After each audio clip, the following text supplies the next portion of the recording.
ప్రచారం నా చేతుల్లో లేదు. మీరు చేసే కార్యక్రమాలకు వెసులుబాటు కల్పించడం ముఖ్యమంత్రిగా నా చేతిలో ఉంది. కానీ ప్రచారం అనేది ఇక మిగతా పెట్టుబడులతో కూడుకున్న వ్యాపార సంస్థలు వ్యాపార ప్రయోజనాలను దృష్టిలో పెట్టుకొని వాళ్ళు ప్రచారం కల్పిస్తున్నారు. కాకపోతే నా వరకు నేను కమ్యూనిస్టు సోదరులను ఉప్పుతో పోలుస్తా.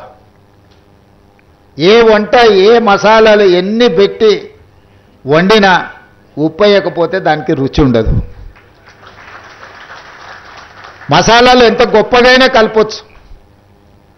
నలభీమ పాకం వండే గొప్ప వంటగాడు ఉండొచ్చు, కానీ ఆ వంటలో ఉప్పు లేకపోతే దానికి రుచి అనేది రాదు. ప్రజా సమస్యల మీద కూడా ఎర్రజెండా కనిపించినప్పుడే ప్రజా సమస్యల్ని పరిష్కరించడానికి ప్రజలకు ఒక విశ్వాసం. అది మేము ఎన్ని చెప్పినా వీళ్ళు అధికారంలోకి రావడానికి ఆలోచన చేసి చెప్తున్నట్టు ఉన్నారని అనుకుంటారు. కానీ కమ్యూనిస్టులు చెప్తే ప్రజలకు ఒక నమ్మకం, వీళ్ళు చెప్తున్నారంటే ఏదో కొంచెం విషయం ఉన్నట్టే ఉంది అని.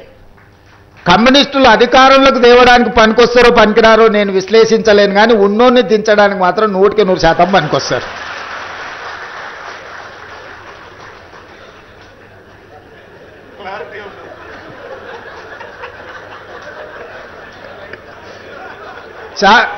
వేదిక మీద ఉన్న నాయకులకు నేను చెప్పిన విశ్లేషణ నచ్చకపోవచ్చు, కానీ నా భావాన్ని కూడా ఇక్కడైనా చెప్పకపోతే